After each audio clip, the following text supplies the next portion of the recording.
Salut à tous et à toutes, joyeux lundi, joyeuse semaine, bienvenue dans le grand journal sur Swag Radio, depuis les studios de Swag Radio, dans la capitale des grandes écoles du monde, Boston, Massachusetts, Ehrlich, Torellas, pour présenter ce grand journal.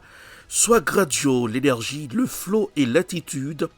Alexa, open Swag Radio, écoutez Swag Radio 24 heures sur 24, avec vous, chez vous, pour vous et tous les jours. Swag Radio très bientôt dans les smartphones, Swag Radio sur Facebook, sur YouTube, très bientôt Swag Radio arrive sur TikTok. PNews pour rester bien informé, les infos à la vitesse de la lumière, PNews sur WhatsApp et sur Facebook. Bonjour à bord de ce café créole au 299 Main Street Everett, chiffré le 617 294 1425. Pendant ce café créole, la cuisine haïtienne sans limite. Tout de suite, voici les infos. Dans un rare moment d'unité politique, plusieurs partis et plateformes nationales ont salué la dernière initiative du gouvernement visant à relancer le processus électoral en Haïti. Selon eux, cette démarche représente une étape essentielle pour remettre le pays sous la voie de la stabilité institutionnelle après des années de crise. Réunis autour de l'appel commun, ces partis affirment que la tenue d'élections libres, crédibles et inclusives demeure la seule issue durable pour reconstruire la confiance de la population envers l'État. Ils encouragent ainsi les autorités de transition à poursuivre les consultations, à garantir la sécurité des électeurs et à renforcer les mécanismes de transparence. Écoutons l'extrait dans ce grand journal. Moi, saluer l'initiative. Cette initiative-là, c'est la primature et avec la présidence. Et que, genre de formation, ça y est, pays a des partis politiques dans l'ensemble besoin. Nous avons toujours souhaité que ce n'est pas chaque fois qu'on euphorie, puis à faire genre de formation, ça. Il faut toujours à faire parce que, je dis en classe politique, là, besoin, en quelque sorte, informé. Besoin d'un encadrement l'État. Alors, 2 jours, ça, c'est des jours qui étaient vraiment fructueux pour nous parce que nous apprenons plus de bagailles. Et nous souhaitons que ensemble de représentants partis politiques arrivent prendre là, c'est justement pour à transformer avec partis politiques, c'est-à-dire membres des partis politiques à travers des départements. Mais grand pile point qui soulevait tout, 2 jours ça en quelque sorte, nous avons parlé de renforcement partis politiques. Là, nous prenons par exemple financement partis politiques. Nous prenons par exemple la question de stratégie, comment pour nous arriver pour un pouvoir, si toutefois il y a une élection, comment pour sensibiliser les partis politiques. Il y a parlé d'éthique, assez souvent les partis politiques ont un problème d'éthique, parce que le plus souvent, vous jouez des hommes en quelque sorte qui formaient, mais qui pas mettre la dimension parce que un leader responsable. Parfois, quand on voit apparaître là, son bagnole d'acheter. Et puis, il prend l'élection. Et puis, par la suite, pour arriver dans le Parlement, ou c'est autrement. Donc, sous ça, l'éthique là, l'enseigne nous là, fait sentir que, autant de fois, nous pas cultiver ça dans le parti politique, eh bien, le pays n'a pas sorti dans sa queue là. En démarche électorale? À mon avis, moi-même toujours dit, parce que pas oublier que moi présentais combat pour bâtir Haïti. Moi, je toujours dit, c'est que je dis à la M. Zedam, pas de. Nous irons dans un camp d'hébergement à Port-au-Prince, dans une atmosphère chargée d'émotion et de solidarité. Pasteur Clifford, président de l'organisation VPP, Vive pour partager, a effectué une visite remarquable au camp à Mormont, situé à Carrefour Tifou, une initiative humanitaire qui tombe à point, nommée pour des centaines de familles vivant dans la précarité, accompagné de bénévoles de son organisation. Pasteur Clifford est arrivé les bras chargés de kits alimentaires, de vêtements, de tennis, de souliers, ainsi que d'autres formes d'assistance destinées à soulager les plus démunis. Sous un soleil ardent, mais avec le cœur léger, les habitants se sont rassemblés, reconnaissants pour accueillir cette distribution qui signifie bien plus qu'un simple geste matériel, un signe d'espoir. Écoutons un extrait dans ce grand journal. nous jugeons bon pour nous porter participation par nous. Bon, qui ça nous porte pour nous? Nous porter rad, souliers, sandales, tennis, chemise, kit hygiénique, kit alimentaire là dans tout et nous porter plusieurs autres bagages dans bagages. Bagages ça yo qui va nous joindre, c'est marchand qui dans marché yo tant que marché tabac, marché Pétionville, marché 15 coffre, route frais et marché Télélé, plusieurs autres marchés dans Peléré, tête de l'eau, est-ce que ça me là nous allons sensibiliser marchand yo. Et tout dernièrement là nous sommes dans Pétionville dans zone pas arriver, pas songer non dans rue Daguin, dans rue Grégoire, nous dans plusieurs rues dans Pétionville, la rue Rebecca dans Pétionville et dernièrement là, nous sommes présents dans l'église conservatrice Thomas 38, nous sommes présents dans Peléré 9 côté pasteur Berthaud a dirigé, nous sommes dans Thomas 38 côté pasteur Idriss a dirigé. Nous sommes sensibilisés marchands et nous sommes sensibilisés fidèles, te partager avec nous pour nous porter by moun sa qui dans nécessité. Mon chef Omzou, c'était avec content, membres fidèles, yo te recevoir mouvement VPPA qui pour aller ramasser bagay nan mais pour porter bay frère yo avec sœur yo qui nan couri qui nan problème qui loge dans camp dans centre nan abri sur place publique et si là on cap courir monter courir descendre mais par contre côté pour mettre pied yo par contre côté pour mettre dos yo ça veut dire yo te répondre avec programme ça yo te répondre avec organisation VPP yo te partager avec quel content pour nous même pour nous te joindre pour nous te porter bay moun ça dans zone Mormon dans camp Mormon après activité jodi a nous compter pour aller dans Delma 31 parce que dit bon quand dans Delma 31 qui a un pile problème nous compter tout aller dans OPC nous te chance aller dernière nous te passé dans camp ça mais nous pour aller dans plusieurs autres camps dimanche et samedi passé nous te dans rue des Combes et lundi passé en haut nous te dans communication sur Boisvena mais jodi à nous répondre présent dans Mormon espère ça pour nous venir porter participation ça nous porter un pile bagage. Parlons de l'insécurité en Haïti face à une insécurité grandissante qui gagne du terrain de la région. Les autorités locales de Léogane ont décidé de passer à l'action. Une rencontre stratégique réunissant le chef du commissariat de Léogane, Joseph Sodi Louis-Dor, le sous-lieutenant et commissaire de la juridiction de Petit-Gouave, Emmanuel René, des responsables de la BESAP, le commandant de la Task Force, ainsi que plusieurs citoyens engagés a abouti à un engagement commun, unir les efforts pour freiner la menace qui pèse quotidiennement sur Léogane. Écoutons un extrait dans ce grand journal. Moi c'est Jean-Soni Joseph Louis-Dor, moi c'est responsable pour le commissariat Léogane. Dans un contexte particulier, côté il y a un peu de menace sur Léogane. Donc moi arrivé que nous travaillons pour que non seulement nous diminuer les nations, et pour que nous travaillions, pour que nous fassions des organes capables de dormir en paix et la carrière. Et depuis qu'il y a menace, la police commence à travailler, donc c'est normal. Depuis qu'il y a menace, la police en prend.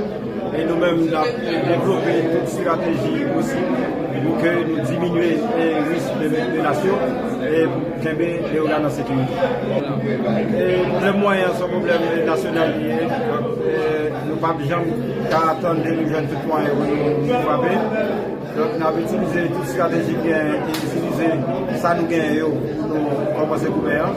Et au fur et à mesure, nous avons avancé et nous avons fait des demandes pour que nous joignent les moyens nécessaires pour résoudre le problème de la diffusion. Jusqu'à présent, nous avons un niveau de sécurité acceptable. Côté mon il y a plus qu'il y a menace sur l'extérieur qui a envahi les organes. Mais garantie qu'il y a avec Bouchon, Task Force la métier et plus commissaire des organes qui est Bolomea. Donc, les organes vont dormir tête frette. Et ça seulement on a fait des vidéos pour que nous ne pas trop miser sur les réseaux sociaux à la montée. Et il y a plus de peur que de mal. Et nous là, nous camper, nous pas dormir, nous avons demain pour résoudre le problème là. Et tôt ou tard, demain ou après-demain, il y a des résultats pour nous pousser les menaces là aller plus loin. Et de ça, il y a une tête frette Quelle quantité de Léogane qui c'est les engagés, les citoyens engagés de Léogane, ils ont planifié en rencontre avec toute autorité dans la juridiction. Côté ils dit, il n'y a pas d'insécurité flagrante à Léogane, cependant il y a des menaces Organes sont ville côtière et puis les organes tout entourés par une série de modes. Et je dis à nous là, côté commissaire Danilo, l'a participé lui-même dans funérailles, qui t'a brassé l'idée pour nous. Le secteur vaudo-haïtien élève la voix et appelle les autorités publiques à prendre des mesures urgentes afin d'éviter de nouveaux décès à Tigouave, une commune où plusieurs rivières constituent une menace permanente pour les habitants. Dans une prise de position ferme, Ricardo Jacques, figure influente du secteur, dénonce des années de mauvaise gestion, d'abandon et d'absence totale de prévention. Selon lui, chaque épisode de forte pluie devient une tragédie annoncée transformant les quartiers vulnérables en zone à haut risque. Écoutons un extrait de ce grand journal. Symbolique ça, nous savons, ou même qu'il a dans le titre grado qualité. Nous voulons, par sens d'appréciation, nous, pour gens, vous voyez qu'aucune chaîne fait un accès là dans la dignité qui permet de nous déchirer là. Secteur éducatif là, voulait rappeler nous toutes. Et que, gagner, pour caïman, gagner de l'eau petit, gagner deuxième blé, qui représentait toujours un mal-être. Dans aucune chaîne, combite sociale ça, en nous sauver, ça nous doit sauver. Dans boîte ça, gen la Ligue d'Aïs, gen acide la guerre. Gen nous tout qui là, qui apporté une grosse contribution pour la société, pas descendre plus bas. Merci à nous tous et chaque. Pile, la prend environ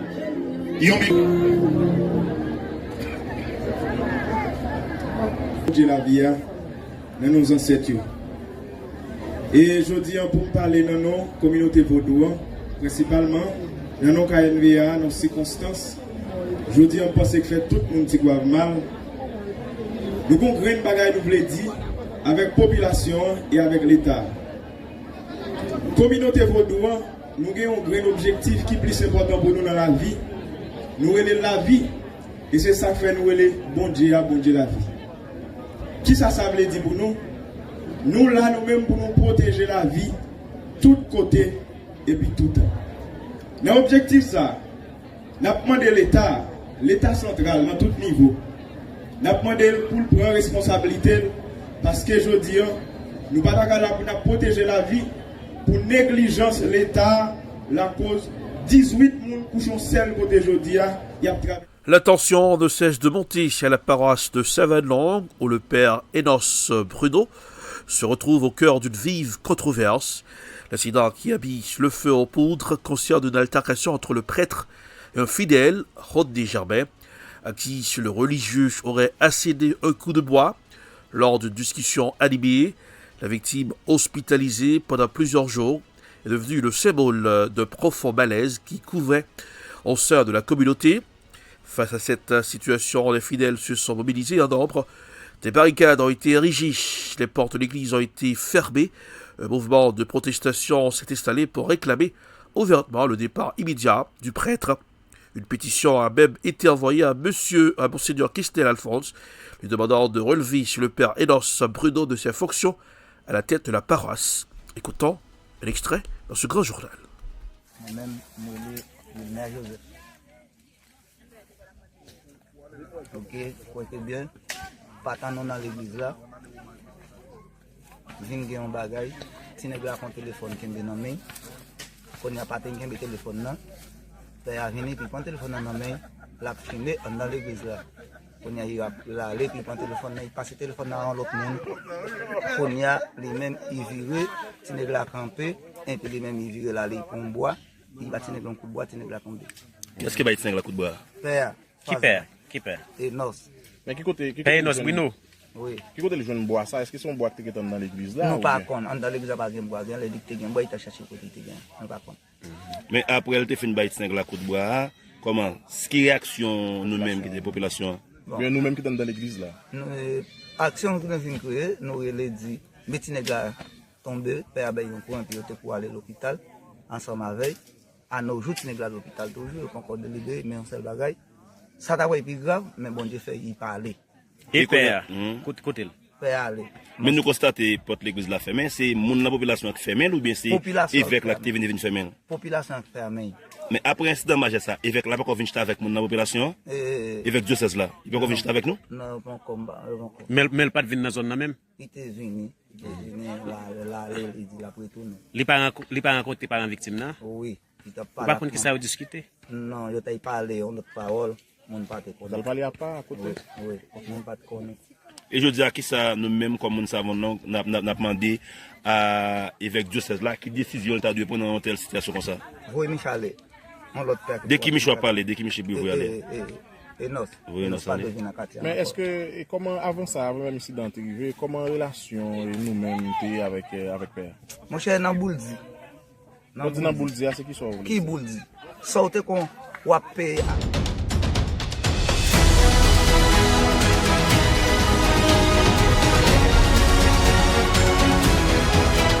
De retour pour la suite de ce grand journal sur Swag Radio.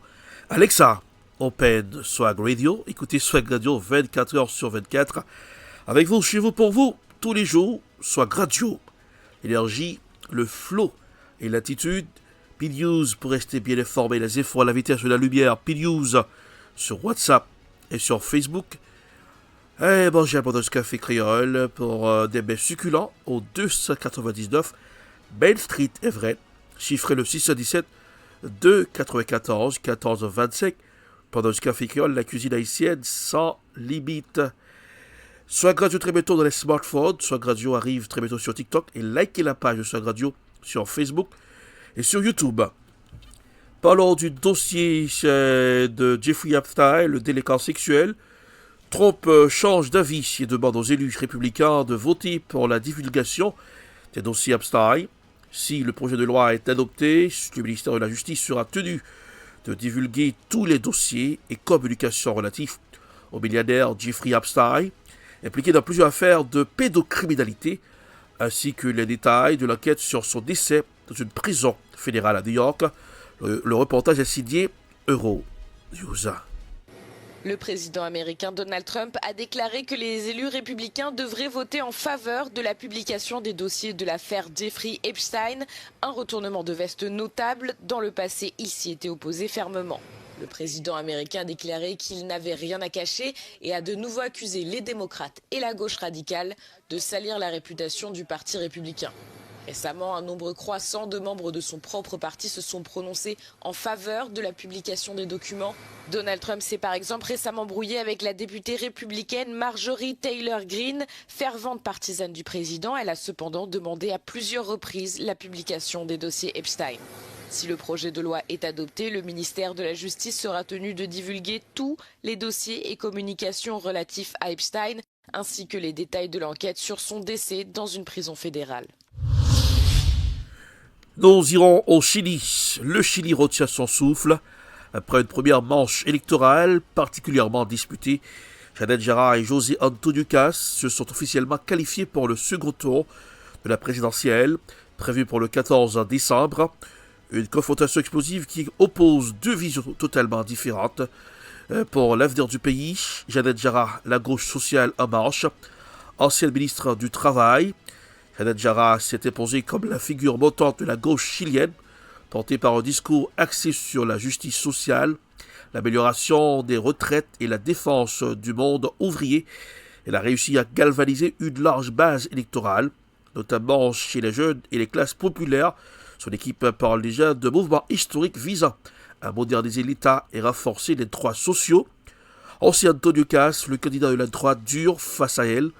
José Antonio-Caz, leader du Parti républicain, revient plus déterminé que jamais, défenseur de l'ordre, du libéralisme économique et d'une ligne conservatrice assumée. Il attire un électorat lassé de l'instabilité politique et en quête de sécurité. Ses partisans voient en lui le retour à l'autorité et à la croissance, tandis que ses détracteurs redoutent un virage trop radical vers la droite. Le reportage est signé CGTN News.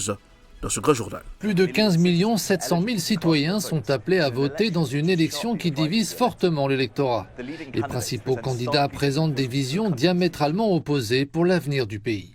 D'après les sondages, la candidate du Parti communiste Jeannette Jara et le candidat d'extrême droite José Antonio Cast devraient se qualifier pour le second tour le mois prochain. Les principaux enjeux de cette élection sont la sécurité publique, l'immigration clandestine et le crime organisé international. Jeannette Jara, la candidate de gauche, propose un programme social comprenant des transferts d'argent aux travailleurs, l'augmentation du salaire minimum et la construction de dizaines de milliers de nouveaux logements. Le candidat d'extrême droite, José Antonio Cast, a mené une campagne dans laquelle il a promis une forte répression de la criminalité et le renforcement de la sécurité aux frontières. La sécurité est le problème le plus important. Nous traversons une mauvaise passe ici, dans le sens où nous assistons à de nombreux vols. Hier, on m'a même volé mon téléphone portable dans la rue. La raison la plus importante pour laquelle je suis venu voter aujourd'hui est la protection des droits des femmes et sociaux, pour la défense desquels nous avons lutté sous différents gouvernements. Les deux principaux candidats s'affronteront lors d'un second tour le 14 décembre. Les sondages indiquent que le second tour pourrait donner lieu à un affrontement profondément diviseur entre les extrêmes du spectre politique chilien. Nous irons en France. Emmanuel Macron et Volodymyr Zelensky ont signé lundi 17 novembre sur la base aérienne de Villa Kublai, près de Paris, un accord d'armement qualifié d'historique par le président ukrainien pour renforcer l'aviation de combat et la défense aérienne de l'Ukraine. Retrouvons l'équipe de France 24 pour les détails. Reste en France où est arrivé il y a un peu plus d'une heure maintenant le président ukrainien Volodymyr Zelensky. C'est sa 9e visite dans l'Hexagone depuis le début de l'invasion à grande échelle de son pays par la Russie en 2022. Le dirigeant est venu parler armement et notamment défense du ciel avec Emmanuel Macron. Image tournée tout à l'heure à l'aéroport de Vélizy, Villa Kublai. Johan Baudin, vous êtes à l'Elysée où les deux dirigeants vont se retrouver à la mi-journée. Après une matinée au programme chargé, on parle pour l'instant d'une lettre d'intention. Eh bien oui, écoutez, la signature d'une lettre d'intention a conclu cette première séquence de la visite de Volodymyr Zelensky à Paris, mais le détail de cette lettre d'intention n'est pas encore connu. Cette signature a eu lieu à l'issue d'une présentation d'une trentaine de minutes sur l'excellence en matière de défense antiaérienne française qui était déployée sur le tarmac de l'aéroport de Vélizy-Villa Kublai. Emmanuel Macron et Volodymyr Zelensky ont assisté à une cérémonie militaire, une revue des troupes, mais l'accent était surtout porté sur la protection du ciel. Et là, les fleurons tricolores en la matière ont été mis en avant sur le tarmac. Il s'agit bien évidemment du Rafale, avec cette image que l'on a vue saisissante de l'avion de combat multirôle français de Dassault posé devant les deux drapeaux français et ukrainiens, mais aussi du système de radar de Thales et du système de protection antimissile de moyenne portée, le Mamba franco-italien. L'Ukraine en possédera déjà plusieurs exemplaires, un système aussi efficace dans sa nouvelle génération prévu pour 2026 que l'équivalent américain Patriot, armé de missiles d'interception Aster d'une portée de 150 km, de l'armement envié par l'Ukraine qui en aurait bien besoin. La France, elle, en possède déjà. Le président ukrainien a déjà un peu vendu la mèche sur son intention d'acheter de l'armement français. Il a annoncé qu'un accord majeur pour défendre le ciel ukrainien était en préparation avec Paris. Cette lettre d'intention qui a donc été signée, eh bien, le même genre de lettre a été signée il y a une semaine avec la Suède pour l'acquisition à terme de 100 à 150 avions de chasse Gripen. Il devrait donc peut-être y aller de même avec le Rafale. L'Ukraine a déjà sur son sol 3 Mirage 2000 sur les 6 promis. Ce qui est sûr, c'est que Volodymyr Zelensky affirme être en discussion avec les Français, les Suédois et les Américains pour constituer une flotte de 250 avions de chasse modernes. La signature d'un accord est annoncée ici à l'Elysée pour la mi-journée.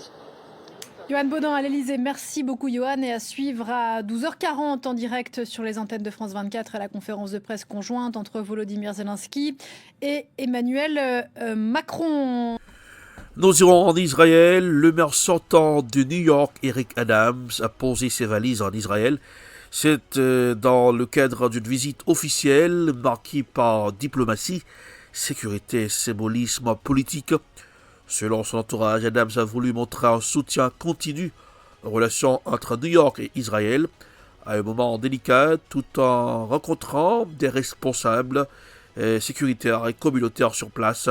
Écoutons le maire de New York, Eric Adams, au micro de la presse. Mon mandat touchant à sa fin, je voulais revenir ici, en Israël, pour vous dire que je vous ai servi en tant que maire. Cependant, j'aimerais garder le titre qui est plus important à mes yeux que tout autre. Je suis votre frère. Laissons Jérusalem, direction la RDC. C'est un terrible accident a frappé une mine de cuivre et de cobalt dans le sud-est de la République démocratique du Congo, provoquant une onde de choc à travers la région minière. Selon un responsable du gouvernement provincial, un pont s'est effondré dimanche en raison d'une surpopulation causant la mort d'au moins 32 personnes. Le reportage est signé Africa News. En République démocratique du Congo, un pont s'est effondré dans une mine de cuivre et de cobalt, faisant au moins 32 morts dans le sud-est du pays. L'information est donnée par le gouvernement régional qui accuse la surpopulation de la zone. En conférence de presse dimanche, le ministre de l'Intérieur déclara, je cite, « Malgré l'interdiction stricte d'accéder au site en raison des fortes pluies et des risques de glissement de terrain, des creuseurs illégaux ont forcé l'entrée de la carrière. » Fin de citation. Selon les rapports du ministère, les mineurs se sont précipités sur le pont de la mine de Kalando à Moulondo, dans la province de Lualaba, suite à des tirs des soldats qui ont semé la panique sur le site. Le flux a entraîné une chute causant des morts et des blessés. L'Est du Congo, riche en minerais, est déchiré depuis des décennies par la guerre qui oppose l'armée régulière à différents groupes armés, notamment le M23 soutenu par le Rwanda.